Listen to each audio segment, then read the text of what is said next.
ولما جاء عيسى بالبينات قال قد جئتكم بالحكمة ولأبين لكم.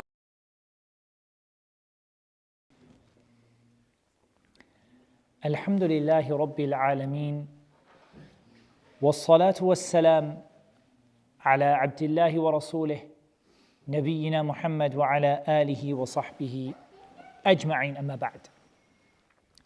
So we have a brand new surah today. Last time we completed and we finished Surah al Balad, لا أقسم بهذا البلد. And now we have come to a new surah, and that is Surah al Fajr. Because we're going backwards, remember? We went from, first of all, Surah al Fatiha.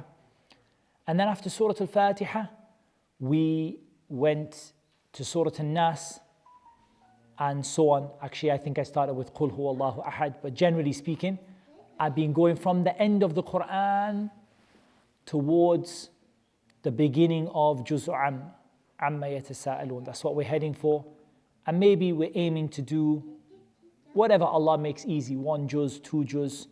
No doubt the latter part of the Quran is longer to make tafsir than the earlier part. We explained that last time, if you remember. We said that the small surahs at the end of the Quran require longer in tafsir than the long surahs at the beginning, comparatively, ayah. Because generally the style of the Quran at the end of the Quran is that Allah Azza wa Jal gives you a lot of information in very few words. And the style of the Quran in the beginning is a little bit more like Surah al-Baqarah and Ali Imran and Nisa, is a little bit more detailed. And so you can go through the ayat a little bit, so with a little bit, it doesn't require as much detail. But here, every word has a huge amount of detail behind it, generally speaking. That's one of the things that we see to be among the mufassal, the surahs that we call al-mufassal. Does anyone remember what we call the mufassal surahs? Where do they start? The surahs that are called al-mufassal. There's a part of the Quran called al-mufassal. Al-mufassal means the broken ayat, little ayat, small ayat. Every ayah is broken into small ayat, small ayah, small ayah, small ayah. Obviously it ends with Surah al-Nas, no doubt. قُلْ أَعُوذُ بِرَبِّ النَّاسِ مَلِكِ النَّاسِ إِلَهِ النَّاسِ. Where does it start? Where's the start of al-mufassal? The Quran that has the small ayat. Obviously Surah al-Baqarah is long, the ayat are long, right? Ali Imran, the ayat are long. Nisa, al-Ma'idah, al-An'am, al-A'raf, al-Anfal, al-Tawbah, Yunus. Long. Hud, Yusuf, Al-Ra'd, and so on. Like these are long, the ayat are long, generally speaking. Where do the small ayahs start in the Quran?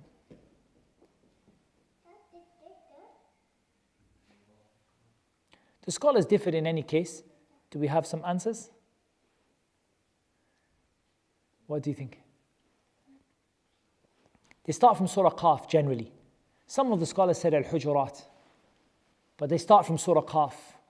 Surah Qaf, how far is it through the Quran? Surah Qaf. How many? If Juz Amma, we count it as number 1, and Juz Tabarak is number 2. If we're counting from the back, what's the third one? Qad Sami'. And the fourth one? The beginning of Surah Al-Dhariyat. And then just a little bit before that, we have Surah Qaf. So 4 and a bit juz at the back of the Quran. 4.5, maybe something like that. 4 and a bit from the back of the Quran. These are the surahs that have very short ayat. And generally speaking, mufassal means it has a lot of breaks in it, yeah? It's a break, a lot of ayat. And if you think about it, The Prophet ﷺ, when he would lead the salah, most of the time he would lead the salah with al-mufassal. Even Fajr. Even Salatul Fajr. Most of the time he would lead Salatul Fajr and al-Dhuhr, al-Maghrib, al-Asr, al-Isha, all of them he would lead from the mufassal, from this last part of the Quran.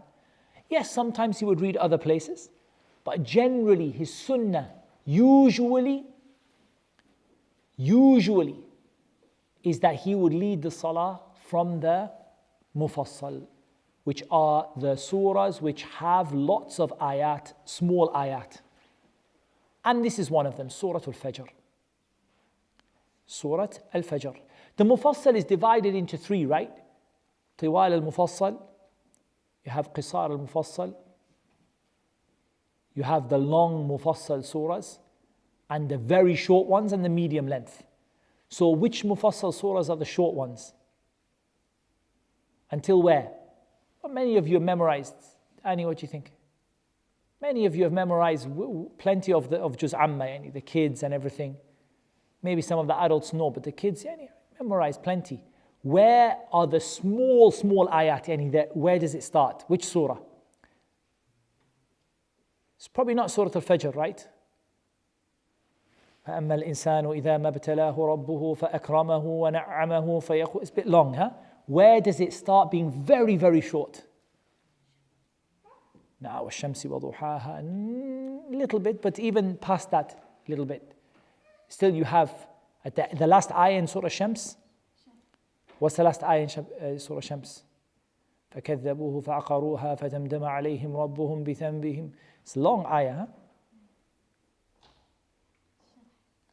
Roughly, أَلَمْ نَشْرَحْ لَكَ صَدْرَكَ.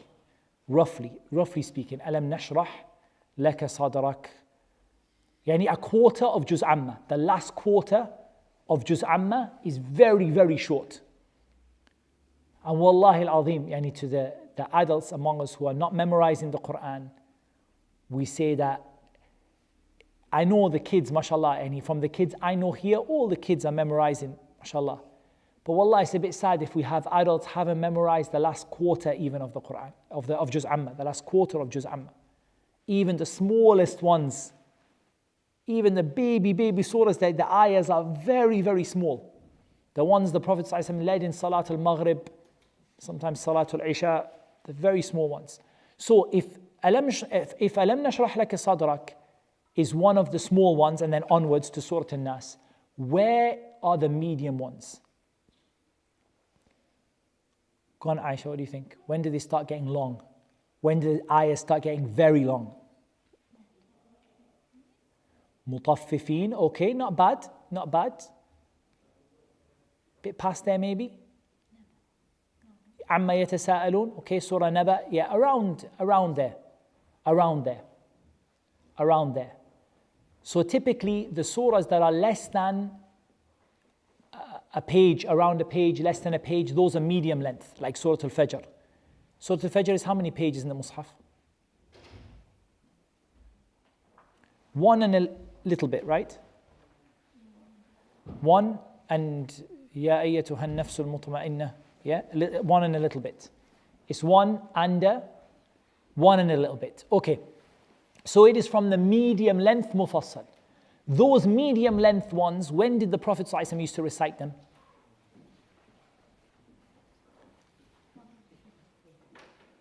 The medium. Now, Maghrib, typically the short ones, very short ones. Alam nashrah lak sadrak, wat-tini waz-zaytun. When did the Prophet ﷺ used to recite the medium length ones like Al Fajr? Now, in Maghrib, usually the short ones. Usually. Some of the riwayat say in Maghrib, Dhuhr and Asr and Isha. Dhuhr, Asr, Isha. Typically. And as for Fajr, he would recite from Tiwal al-Mufassal, the long Mufassal surahs. And generally, the Prophet ﷺ would recite one whole surah in every rak'ah. Generally. He wouldn't recite, for example, the last part of a surah or from the middle or half and half. Usually, he would recite one whole surah from the long ones. So give me an example of a long surah, for example. For example, Al-Mulk. right? Al-Mulk, what comes after Al-Mulk? Yeah, the other, into Tabarak, Juz Tabarak. What comes into after Al-Mulk? Qalam, huh? So maybe Al-Mulk and Qalam, for example. Or maybe Ar-Rahman, or what comes after Ar-Rahman? Al-Waqi'ah, maybe. Yeah? Rahman and Al-Waqi'ah, for example.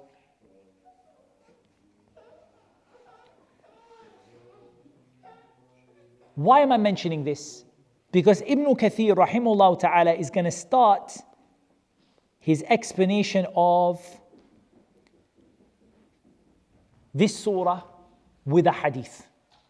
And this hadith concerns the noble companion Mu'adh ibn Jabal radiyallahu anhu.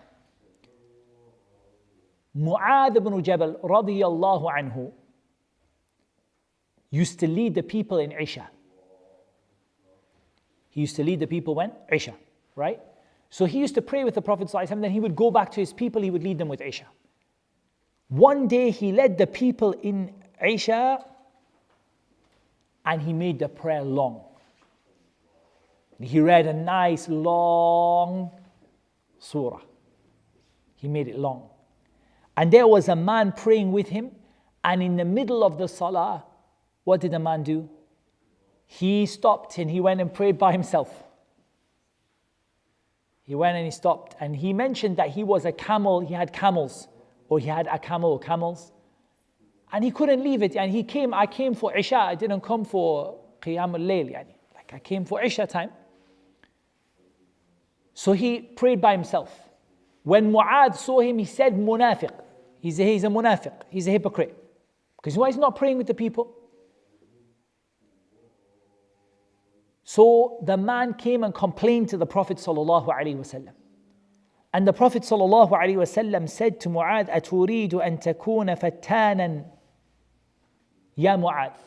In this narration he said, أَفَتَّانٌ يَا مُعَاذ. Are you trying to put the people in trial? Are you trying to make the people dislike the salah and making the people, things hard for the people? You made it so bad that that man had to pray by himself. Are you making it hard for the people?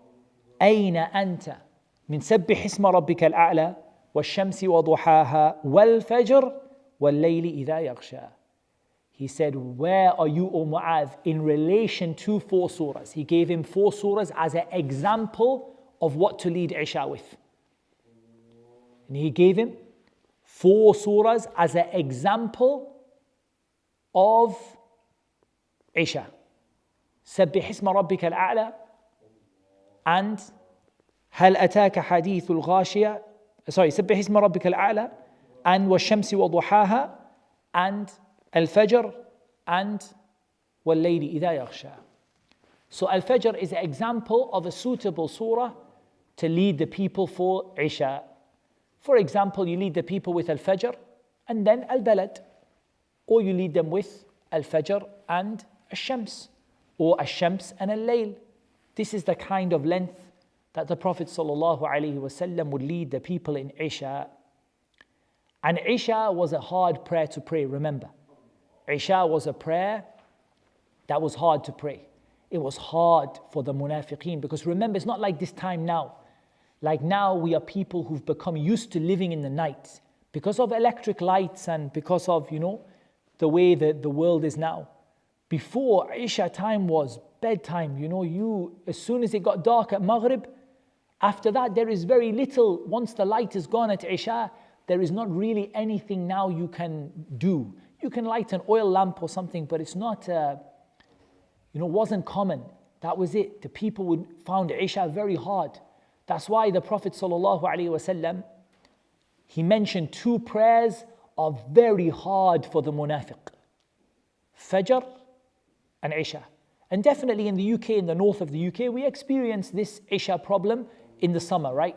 When Isha is really late and you see the people struggling to come for Isha.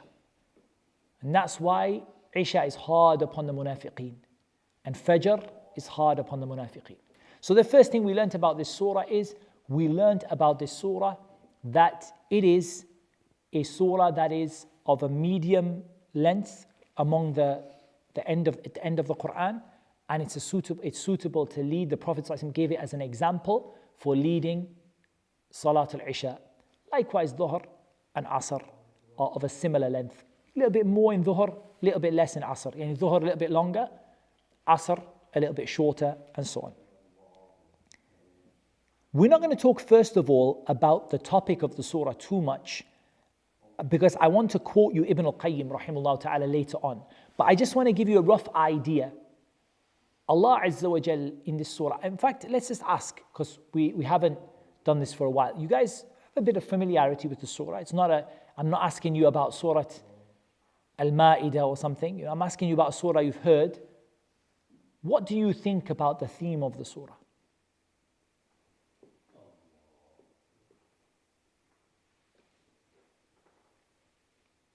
Anyone got any ideas? I'm not talking about the whole, you don't have to give me a whole answer. Just what have you heard about the surah has in it? What do you know about the surah until now? Akid, you've heard this surah being read many times. Wal Fajr, wa layalin ashr, wa shaf'i wal watr. Many times. Yeah, what do you think? Fir'aun is in there. Who else is in there from the nations who disbelieved? ألم تر كيف فعل ربك بعاد يا عاد إرم ذات العماد okay وثمود الذين جابوا الصخر بالواد ثمود فرعون and what happened to them. So it mentions jaza, the punishments that happened to Ad, Thamud and Fir'aun. It talks about the situation of man. Yeah, what else? فأما الإنسان إذا ما ابتلاه ربه ها Okay, Dhul Hijjah, very good. Talks about the virtue of Dhul Hijjah, excellent. وَلَيَالٍ عَشْرٍ وَالشَّفْعِ وَالْوَتْرِ. Sorry? Okay, the Fajr. Okay, so we got a little bit of an idea. I'm not going to quote you. Usually I start off by telling you the theme of the surah, but I want to leave it because Ibn al-Qayyim did such an amazing job of it in his commentary. So I want to leave it for there. So we start with the beginning of the surah Wal Fajr. The wow here we know by now. We know what the wow means, don't we? We've learnt the wow, this wow that comes with a kasra on the next word. What does it mean? وَالشَّمْسِ وَضُحَاهَا وَاللَّيْلِ إِذَا يَغْشَى وَالضُّحَى. What does it mean? Allah is swearing. It's waw al-qasam. Allah is swearing an oath by these things.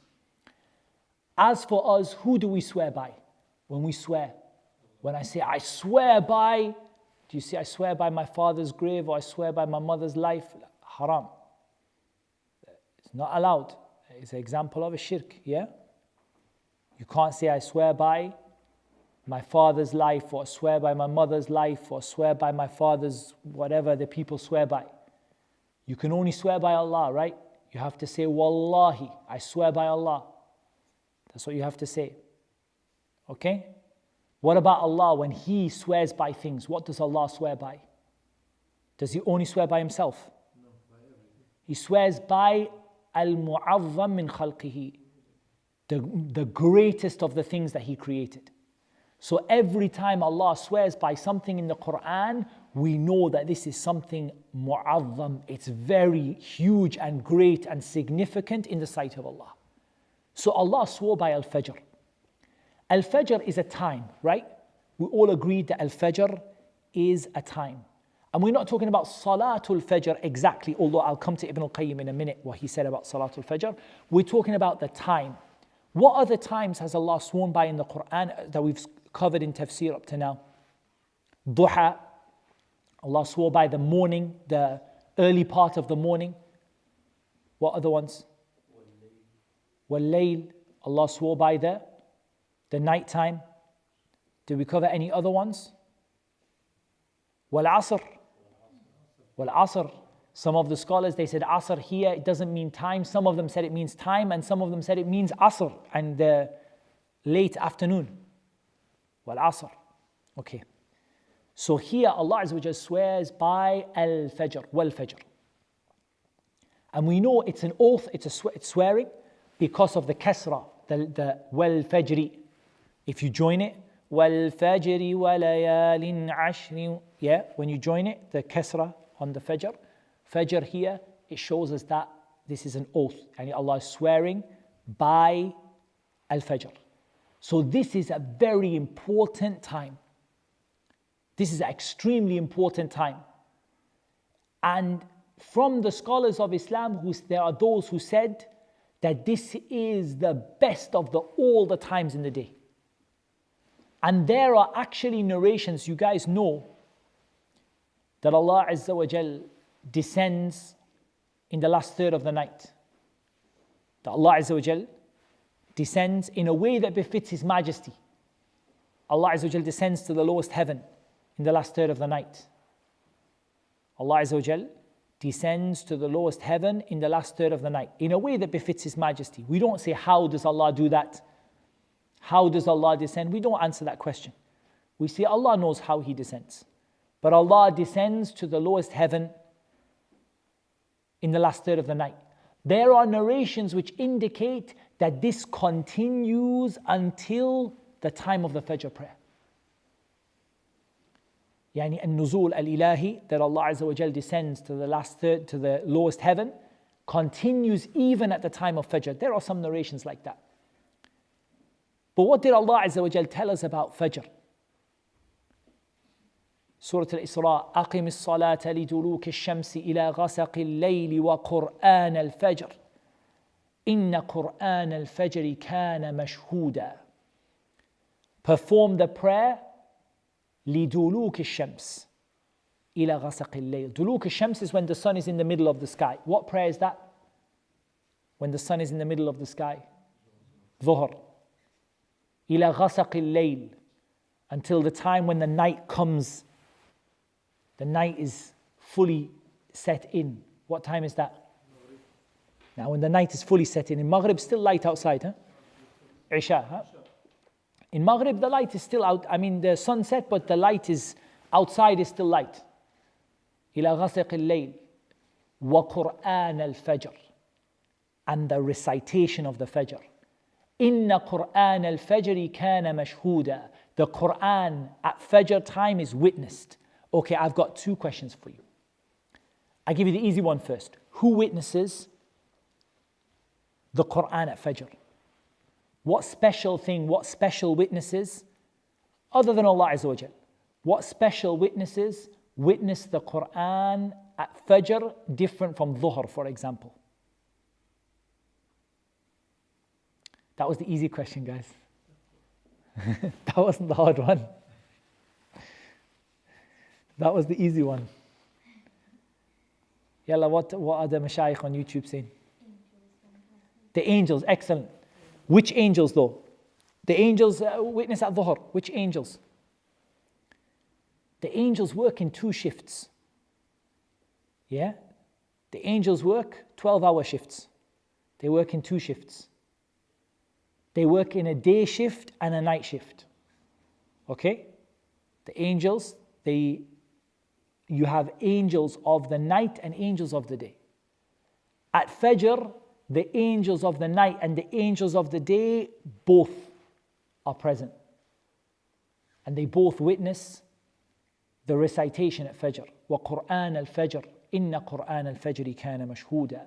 The Quran at Fajr time, i.e. the Salah at Fajr time, is witnessed by the angels. Very good. Now for the hard question.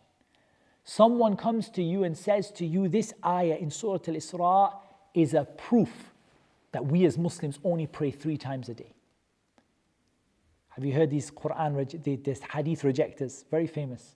They reject hadith. They say, we don't believe the hadith. Leave us the hadith. دعنا من هذا ما وجدنا في كتاب الله اتبعنا. What we find in the book of Allah, we follow. They say, we only follow what is in the book of Allah. We don't believe in the sunnah, we don't believe in the hadith. So they only pray 3 times a day. They only pray 3 times a day. Use the same ayah in Surah al Isra to respond to them. They said, what's your evidence? He said, أقم الصلاة لدلوك الشمس إلى غسق الليل وقرآن الفجر. Perform the prayer from the time when the sun is in the middle, then you've got to the time when the darkness comes in the night, and the Fajr prayer. 3 times. Dhuhr, Isha and Fajr. That's all they pray.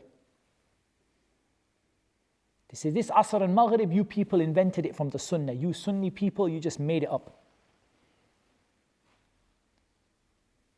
I'm not asking you to respond with Bukhari and Muslim, it's too easy. Take Surah al Isra and show me where they misunderstood the ayah, where the ayah clearly shows all 5 prayers. أقم الصلاة لدلوك الشمس إلى غسق الليل وقرآن الفجر إن قرآن الفجر كان مشهودا. If you can't do that, then bring me other ayat that mention Maghrib and Asr.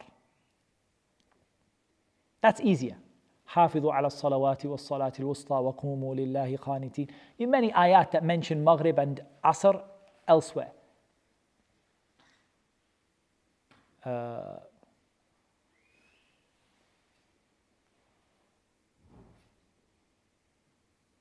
Okay, but the ayah in Surah al Isra. Wallah, we have people on YouTube, their computers in front of them. Wallah. Allah Azza wa Jal didn't mention 3 prayers in Surah al Isra. Anyone who said Allah mentioned 3 prayers in Surah al Isra has not understood the ayah. Allah mentioned a start time and an end time and another prayer. Allah did not mention 3 prayers. In fact, the strangest thing is, Duluk al-Shams is when the sun is directly above. When the sun is directly above. Dhuhr starts after that. Dhuhr starts after that. لِدُلُوكِ الشَّمْسِ إِلَى غَسَقِ اللَّيْلِ Until the end of the night. You pray from Dhuhr until Isha plus Fajr. You pray from Dhuhr until Isha plus Fajr. Not Dhuhr, Isha and Fajr. Not Dhuhr, Isha and Fajr.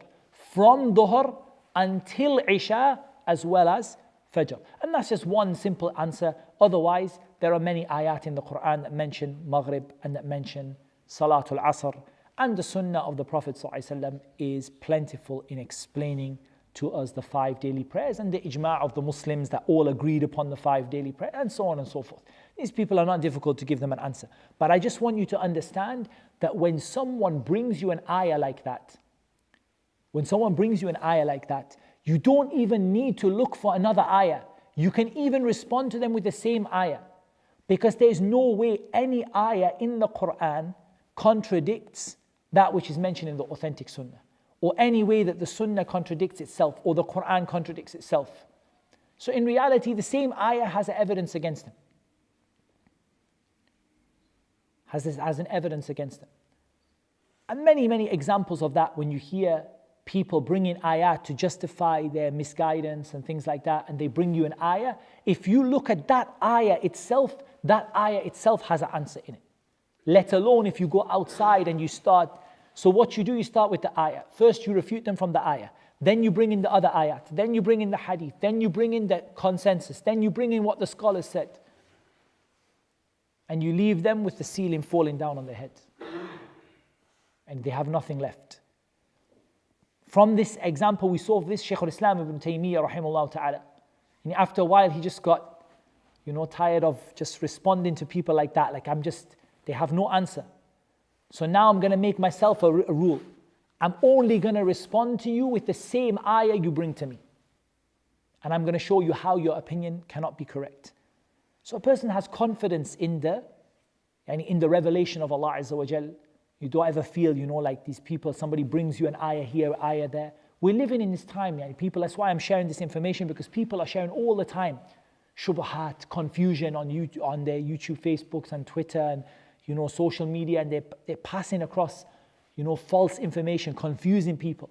But actually, if you look at the same information that they say, as long as it's authentic, authentic hadith or ayah, you will find just in that one ayah enough to prove that that their answer is not correct, or that their conclusion is not correct.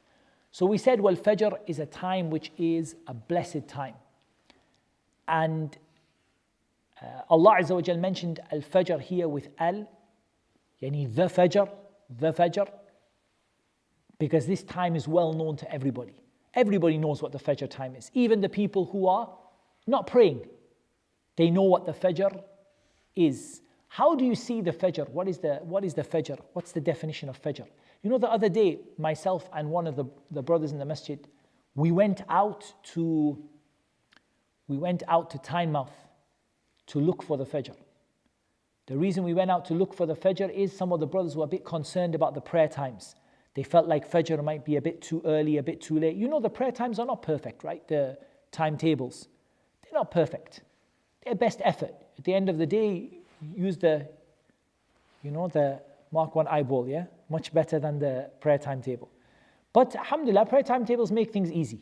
So one of the brothers was a bit concerned, another brother spoke to me, he was worried. They came, they said, Wallah, we're not convinced. We've looked outside, we think that you're praying Fajr too early, you're praying Fajr before the time. So I said, there's only one solution, let's go. So alhamdulillah, we live very close to the eastern coast. For those people who are watching on YouTube, they don't know. So we're living very, very close to the coast. So after 15 minutes, we reached the coast and we stood on the coast and we looked for the Fajr. What are you looking for?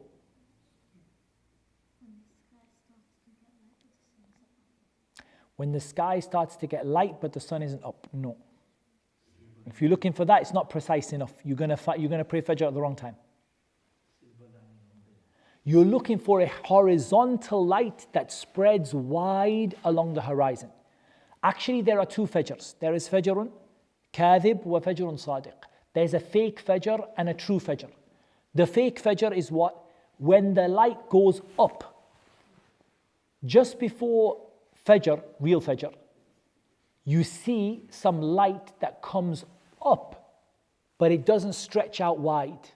It goes up, but it doesn't go wide. It just goes up and down and then it goes dark again. The true Fajr, you can tell it through two things. Number one, it goes wide. It gets wider and wider. And number two, it doesn't get dark afterwards. The false Fajr, it gets light and then it goes. The true Fajr, it gets light, it gets wider and wider and wider and wider and wider and wider and wider and lighter and lighter. This is the true Fajr. And just out of interest, we actually saw the true Fajr around about 7 minutes after the time on the prayer timetable, which is within the margin of error. That's perfectly acceptable. Prayer timetable, like we said, it's not sent down by Allah Azza wa Jal. It's like a best effort. So 7 minutes is reasonable. That's why generally speaking, I would say with things like Fajr, generally for your salah, and maybe don't pray at the first time if the time for Fajr is, for example, 5:21, don't pray it at 5:21. Leave it till 5:30, for example. Just a few minutes. Because there's a margin of error in the prayer timetables. So we saw it by our eyes 7 minutes after the time of the prayer timetable. This time is a very blessed time. And do you remember when Ustad Jamal came to the masjid and he gave us a talk and he said you have to give the Quran your most precious time. He said if you want to be hafiz of the Quran, you have to give the Quran your most precious time, the time that is the most valuable to you. And that is generally the time that is the most blessed and the most valuable is the Fajr time. From the Fajr prayer until the sun rises up. وَالْفَجْرِ وَلَيَالٍ عَشْرٍ وَلَيَالٍ عَشْرٍ. Allah Azza wa Jal swore by 10 nights. All right, here's a difficult question. It's a very difficult question. Which 10 nights? Okay, the 10 nights of Ramadan. That's not the opinion of many, it's the opinion of a minority of the scholars of tafsir, not the majority. Not to say it's not correct, but it's not the opinion of the Jamahir al-Mufassirin, the overwhelming majority of the Mufassirin, they do not say the last 10 nights of Ramadan. We already mentioned it. Which 10 nights? Very good. Which Eid? Try the other one. Eid al-Adha. Okay. The majority of the scholars of tafsir, they said that the 10 nights are the 10 days of Dhul Hijjah. But hold on a second, we have a problem here. Because Allah said nights. And I just said 10 days of Dhul Hijjah. So does it not now make sense to be the last 10 nights of Ramadan, right? Why the overwhelming majority, the Jamahir al-Mufassirin, they said the 10 days of Dhul Hijjah. How is that when it says وَلَيَالٍ عَشْرٍ, not وَأَيَّامٍ عَشْرٍ, not the 10 days, the 10 nights? We have few Arabic speakers, they can tell us why.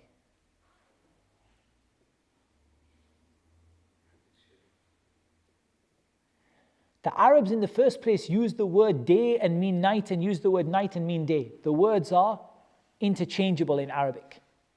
And in classical Arabic, you say the word night and mean day, and you say the word day and mean night. And the two are not, when you say a night, you mean the night and the day, and you say a day, you mean a day and the night. Before that, in the topic of Al Fajr, we kept Fajr general, right? We said that Fajr is the time of Fajr. Some of the scholars of Tafsir, they made it specific. How did they make it specific? They said it is the Fajr on the day of Eid, Eid al-Adha. Where did they get that from? Not from a particular hadith, but where did they take that from? That wal Fajr wa layalin ashr. Because it's mentioned in the next ayah. The next ayah talks about the 10 days of the Hijjah. So they said that the Fajr here is the Fajr of Yawm al-Nahr, the day of Eid, the day of slaughtering. However, some of them also said it's the beginning, the Fajr of Dhul Hijjah, the month of Dhul Hijjah. It's the Fajr of the month of Dhul Hijjah. But in reality, Allah kept it general, so we should really, and there's no reason why we have to give it as something that Allah didn't give it. We just keep it general. Allah kept it general, we keep it general. Wal Fajr, the Fajr time. وَلَيَالٍ عَشْرٍ. Now here's an interesting question. Ibn al-Qayyim mentioned it. The Fajr is said the Fajr. Wal Fajr, the Fajr. وَلَيَالٍ عَشْرٍ is not said, there is no al. It's not وَاللَّيَالِ الْعَشْرِ. Why? Ibn al-Qayyim rahimahullah ta'ala, he said, because this is an indication that knowing the virtue of these 10 days requires knowledge. Whereas Al-Fajr, everybody knows it.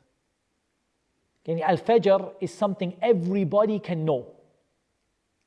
But as for the Layalin Ashr, which 10 days are the best in the sight of Allah and the most important in the sight of Allah, and what actions you should do in them, so this requires knowledge. This requires ilm, requires knowledge. You can't just, you don't just naturally, my dad taught me what's the Fajr. You have to understand and you have to know it. It's not so easy like that it's just natural that people know what the Fajr is. If I say to you the dawn, you might get slightly, give or take a little bit wrong, but generally speaking, you know what the dawn is. It's not something you had to learn or study. Whereas al-Liyali, al-Ashr, these requires knowledge. So which is better? The last 10 nights of Ramadan or the first 10 days of Dhul Hijjah? Dhul Hijjah. Ramadan. Okay. Do we have a third opinion? There's 3 opinions, so you missed the third one. Okay, that's the same as the other one. You brought me 2 opinions, but I need 3. No, not they're both the same. That was a good try. But no, not they're both the same. The days of Dhul Hijjah and the nights of Ramadan. That's the opinion of Ibn al-Qayyim, that the days of Dhul Hijjah are better and the nights of Ramadan are better. Wallahi, Shaykh Khalid Sabt, when he explained it, he took the opinion that the days of Dhul Hijjah are better, absolutely better. The days and the nights are better than the days of Ramadan and the nights of Ramadan. And that is, there's definitely a dalil for that. Because the Prophet ﷺ said, مَا مِنْ أَيَّامٍ العمل الصالح فيهن أحب إلى الله من هذه الأيام العشر. قالوا ولا الجهاد في سبيل الله قال ولا الجهاد في سبيل الله إلا رجل خرج بنفسه وماله فلم يرجع من ذلك بشيء أو كما قال صلى الله عليه وسلم. He said that there is no day in the year in which good deeds are better and more beloved to Allah than these 10 days of Dhul Hijjah. Than the 10 days of Dhul Hijjah. They said not even jihad for Allah. He said not even jihad. What's the dalil in that? Not even jihad. There's a dalil in it to say that they're better than Ramadan. What's the evidence that they're better in Ramadan? From the statement of the Prophet ﷺ, not even jihad. How does that prove that the days of Dhul Hijjah might be better than Ramadan?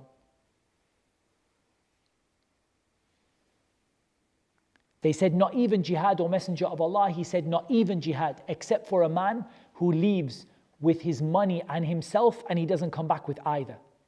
And he loses his money for Allah and his life for Allah. How does that prove that they're better than Ramadan? They said because he didn't say وَلَا الْجِهَادُ فِي سَبِيلِ اللَّهِ إِلَّا رَجُلٌ, except for a person who prays the last 10 nights of Ramadan. And the Prophet ﷺ didn't make any exception to those 10 days being the best. He didn't say, what about the people who pray in the nights of Ramadan? He didn't say, except for the one who prays Laylatul Qadr. He didn't make any exception to those 10 days being the best. However, what's the evidence for Ramadan being the best? What's the strongest evidence they have? Very easy one, everyone knows. Bring the ayah though. No, just bringing me. إِنَّا أَنزَلْنَاهُ فِي لَيْلَةِ الْقَدْرِ وَمَا أَدْرَاكَ مَا لَيْلَةُ الْقَدْرِ لَيْلَةُ الْقَدْرِ خَيْرٌ مِنْ أَلْفِ شَهْرٍ. The Laylat of Al-Qadr is better than 1,000 months.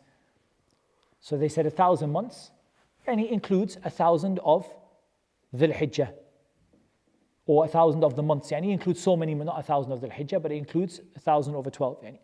Yani, so you can say a little bit less than 100. So many 83, 80 something, 83, something like that. 83 Dhul Hijjahs. Some of the scholars joined between it and said, the first 10 days of Dhul Hijjah are the best except for Laylatul Qadr. And they said the days of Dhul Hijjah are better than Ramadan except for Laylatul Qadr only. Only Laylatul Qadr is the best, is better than the days of Dhul Hijjah. And some of them, like Ibn al-Qayyim, they said the days of Dhul Hijjah are better and the nights of Ramadan are better. But what I wanted to show to you from this is not only how deep the scholars study things, but I wanted to really show you something very important. And we're going to stop it after one more ayah. We don't want to go too long. But I wanted to show you something I believe is extremely important. How much people miss out on the rewards in Islam. Every one of you, I know, inshallah, last 10 nights of Ramadan, you were doing something, inshallah. You were trying to pray, you came to a masjid even one time, you were fasting in the day. How many of you in the first 10 days of Dhul Hijjah, which many of the scholars say are better than the nights of Ramadan, how many of you made that effort in the first 10 days of Dhul Hijjah? Very few people. Not about us here, but I mean generally, people. Yani. Even, wallah, everybody, myself, I say the same thing. Can I say that the effort I made in the last 10 days of Ramadan, that's the kind of effort I make in the first 10 days of Dhul Hijjah? Not usually.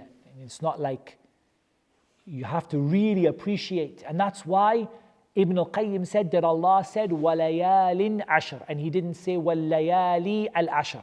Because it requires knowledge. If you don't have knowledge, you will not know how important this is. If you don't have knowledge, many good deeds will miss you by. Do you remember what the companion said when the Prophet ﷺ said, whoever prays over a janazah, when the janazah comes, the body comes and prays over the janazah, he gets a qirat, which is like the mountain of Uhud in reward. And when they follow the body to the cemetery, they get any qiratan, any 2 of them. Some of the Sahaba said, how many of these we lost? We didn't realize and we didn't know about it, and many of these mountains of rewards, we lost it because we didn't know about it. And that's the situation. If a person doesn't study and learn their religion, many things are going to go past you which are very important. And many things you're not going to do which you had to do. And many sins you're going to fall into because you didn't learn your religion properly. So this is part of what we can take from this early part of the surah. Wal Fajr, wa layalin ashr, wal shaf'i wal watr.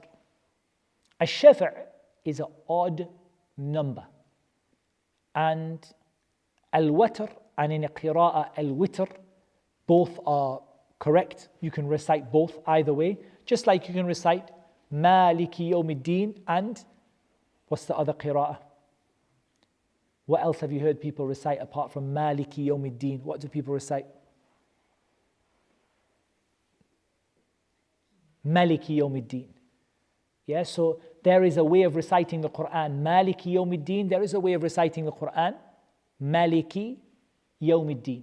And the different styles of reading have different, each one has different choices. So there is also a difference in this word, wash-shaf'i wal-watr and wash-shaf'i wal-witr. But the two here mean the same thing. So some people think with the qira'at, some people think that always the words mean the same thing. Meaning whenever the pronunciation changes, but the meaning will be the same. But that's not the case. That's not the case. Many times the word changes and the meaning changes completely. Completely. Complete difference, the meaning changes from one to the other.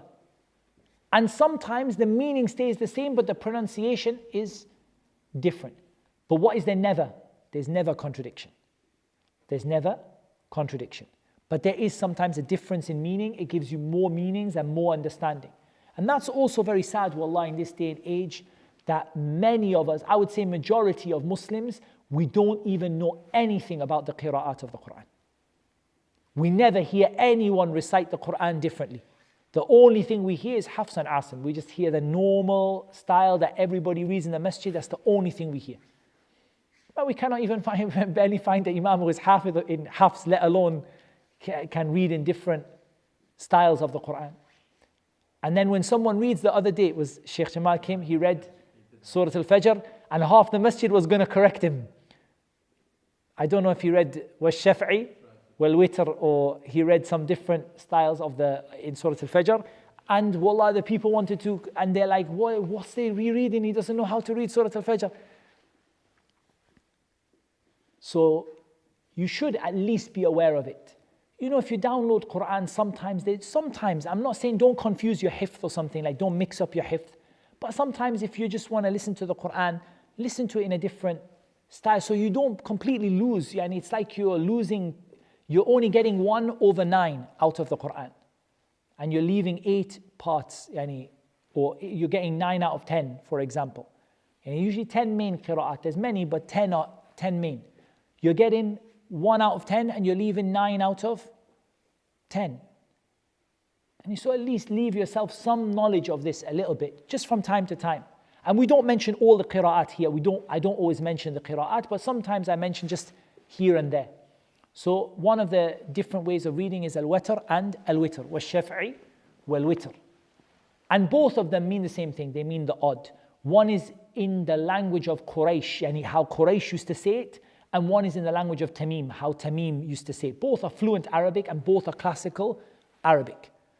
But even classical Arabic, they had differences among the tribes. That was classical. It's not a mistake. But they had differences among the tribes. And some of the tribes used to say watr, and some of the tribes used to say witr. These days we tend to say witr in terms of like when we speak among each other, don't we call it the witr prayer and things like that. So what is the witr or the watr? Ash-shaf' is even number, and al-witr or al-watr is an odd number. An odd number. So here the scholars of tafsir, they differ among each other. What is the even number and what is the odd number? In reality, and Allah Azza wa Jalla knows best, I personally feel that all of these examples they gave are min bab at-tamthil, they're just examples. And in reality, Allah swore by the even number and the odd number. What are examples of what could be meant by the even number and the odd number? One of the famous ones is that the even number is creation and the odd number is the creator. Why? The even number is creation, al-khalq, and al-witr is al-khaliq, the creator. Allah is one. Inna Allaha witrun yuhibbul witr. One of the names of Allah is al-witr. Allah is witr and He loves al-witr. Allah is odd numbered. Yani Allah is odd number, one. One is the odd number. Allah is odd numbered and He loves that which is odd numbered. But why is creation called a shafa'?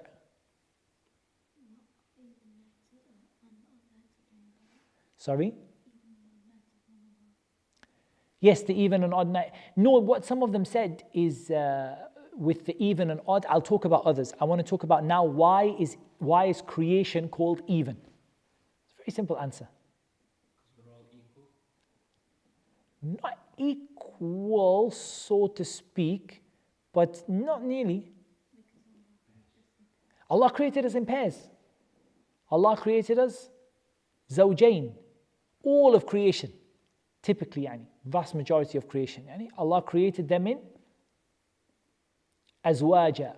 Didn't Allah Azza wa Jalla say in Surah An-Naba, وَخَلَقْنَاكُمْ azwaja? We created you in pairs. A zawj is a pair, right? Zawjan is a pair. So male and female, husband and wife. And like this, Allah created His creation in pairs. Right? When Allah Azza wa Jalla is one, He doesn't have وَلَمْ تَكُنْ لَهُ صَاحِبَةٌ. He doesn't have any pair to go with Him. He doesn't have any companion or any associate or any wife or any son or any daughter. He doesn't have anyone to go with Him. He's alone and with no partner. Witr. Whereas all of Allah's creation is shafa'. That's one statement. Some of them, they took it based on which nights? Which nights? We're talking about the 10 days of the Hijjah. So what is shafa' wal witr? We're talking about Dhul Hijjah. Leave Ramadan on the side now. We're going Dhul Hijjah. Dhul Hijjah, which is a shafa'i wal witr. What's odd and what's even? What day is Eid day? Wallah, all you guys celebrate Eid, you don't know what day is Eid day. What day is Eid day?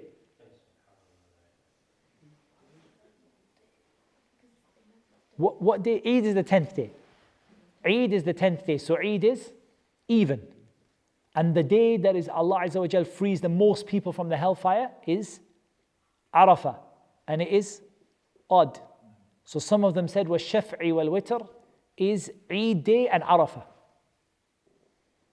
But here there's no need to say that's the only meaning. Because Allah Azza wa Jal kept it general, even and odd. Some of them they took it to mean the prayers. Was Shaf'i wal Witr. The Fard and the Sunnah. Because the Fard prayers there is Shafa' and there is Witr. What is the Shafa' among the Fard prayers? Fajr, Dhuhr, Asr, Isha. What is Witr among the Fard prayers? Maghrib. Right? Maghrib is 3 raka'at. Among the Sunnah prayers, Salatul Layl Mathna Mathna. The night prayer is 2 by 2. And if you fear the Fajr time coming, then you pray Witr and you make it odd numbered. Yeah? Odd numbered. So some of them said this. And many other examples they gave of even and odd. How many times you go around the tawaf, around the Kaaba? 7 Witr. And what do you pray afterwards? What do you pray after tawaf? 2 raka'at. You pray 2 raka'at of tawaf with Shaf'i wal Witr. And you have the 2 raka'at of tawaf and the 7 times going around the Kaaba. Safa and Marwa, how many? Mountains. 2 mountains. How many times you go between Safa and Marwa? 7 times with Shaf'i wal Witr. So like this, there are many things in Islam that are combinations of even and odd. Even and odd. Even and odd. Even and odd. And I will quote you later on when we come to it, many examples from the scholars of Islam and the scholars of Tafsir. They gave maybe hundreds is an exaggeration, but they gave a lot of examples of things which are even and odd, even and odd. And it seems to me, and Allah Azza wa Jalla knows best, that Allah swore by all of them. Because Allah generally swore by وَالشَّفْعِ وَالْوَتْرِ, the things that are even and the things that are odd, and from the great things amongst Allah's creation, and the great ibadat, and the acts of worship, and the days, and the times that you worship Allah, that are even, and the other ones that are odd. And even, as you said, the even nights of Ramadan, and the odd nights of Ramadan, and so on. All of this is within the statement of Allah Azza wa Jalla, وَالشَّفْعِ وَالْوَتْرِ. Last one, وَاللَّيْلِ إِذَا يَسْرِ. Because this is the last part of the qasam. وَاللَّيْلِ إِذَا يَسْرِ. By the night time, إِذَا يَسْرِ. Here, I don't usually go too much into Arabic, but just for the people who are Arabic speakers, we need to make a point here. Yasr here has a kasra on it, right? وَاللَّيْلِ إِذَا يَسْرِ yeah, it's got a kasra on it. It's got a kasra on the end. What is this? If you said this word in normal Arabic, what would you say? You wouldn't say yasr. What would you say? Arabic speakers only. What would you say? وَاللَّيْلِ إِذَا, you wouldn't say yasr. Yasri, right? وَاللَّيْلِ إِذَا يَسْرِي. وَاللَّيْلِ إِذَا يَسْرِي. So why here is the ya dropped? One of the scholars of Islam asked this to his teacher. His teacher made him sleep outside his door for a year before he gave him the answer. And then the answer he gave him wasn't correct, Wallahu alam. But he made him sleep outside on his doorstep for a year. He said, sleep on my doorstep for a year and I will give you the answer. That in normal spoken Arabic, we would say, yasri, and not yasr. وَاللَّيْلِ إِذَا يَسْرِي. But here, they say it's taken in order to keep in line with the style of the ayat. وَالْفَجْرِ وَلَيَالٍ عَشْرٍ وَالشَّفْعِ وَالْوَتْرِ وَاللَّيْلِ إِذَا يَسْرٍ. Yani it keeps in the style of the ayat. Here in the Quran, it's important to say, we never ever say about the Quran like we say about poetry. In poetry, we say ضَرُورَةُ الشِّعْرِ, right? We say that the poet had to do it. You know what I mean? In poetry, we say the poet had to remove the letter because his poetry wouldn't have worked. We don't say that about the Quran. The Quran is not poetry. We don't say anything like that about the Quran. It's not. The Quran is not poetry. But we say that sometimes Allah Azza wa Jal removes a letter in order to keep with the style of the ayat. You need to keep the ayat in the same style or something like that. That's the best way I can explain it in English. And to keep the ayat like that. We don't say to rhyme, because it's the purpose of the Quran is not to rhyme. It's not rhyming. It's not a rhyme. It's not a poetry. So we don't say so that it rhymes. They're not the right word to use about the Quran. But we say so that it matches so that the ends of the ayat match, or so that the style of the ayat matches. The night when it goes by. Now I'm going to leave you with something to think about. Allah Azza wa Jal swore by the night in several places in the Quran. Okay? I want you, if you can, for next week, to gather together for me, just English translation is fine, the different places where Allah swore about the night in the Quran. Yeah? وَاللَّيْلِ, and then so on. And we'll see if this is the same as them or if this is different. هَلْ فِي ذَلِكَ قَسَمٌ لِذِي حِجْرٍ, that Allah Azza wa Jal tells us that in this there is an oath for a people of intellect. And inshallah next week we're going to talk about that ayah. But I want you to gather together for me, if you can, the places in the Quran where Allah swears by the night and describes it. وَاللَّيْلِ إِذَا يَغْشَى. What else do we have from the top of your head that you can think of? وَاللَّيْلِ إِذْ أَدْبَرَ وَالصُّبْحِ إِذَا أَسْفَرَ, for example. So there are places in the Quran where Allah swore by al-layl, by the night. See if you can bring them together in one place, and we'll see if this is the same or if this is different. And inshallah, we're going to talk next time about Ad and Thamud and Fir'aun, and why Allah Azza wa Jal mentioned them in context with this qasam. And I'm going to leave you one more thing to think about, and that is a big question. What is the purpose of this qasam? Normally there's an answer, right?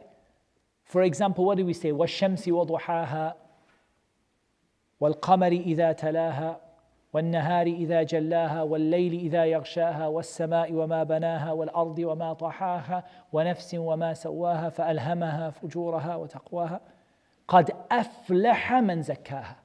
And here Allah swore by all those things for the purpose of this statement, قَدْ أَفْلَحَ مَنْ زَكَّاهَا.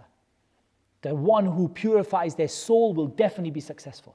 In this surah, what is the purpose behind the swearing by these things?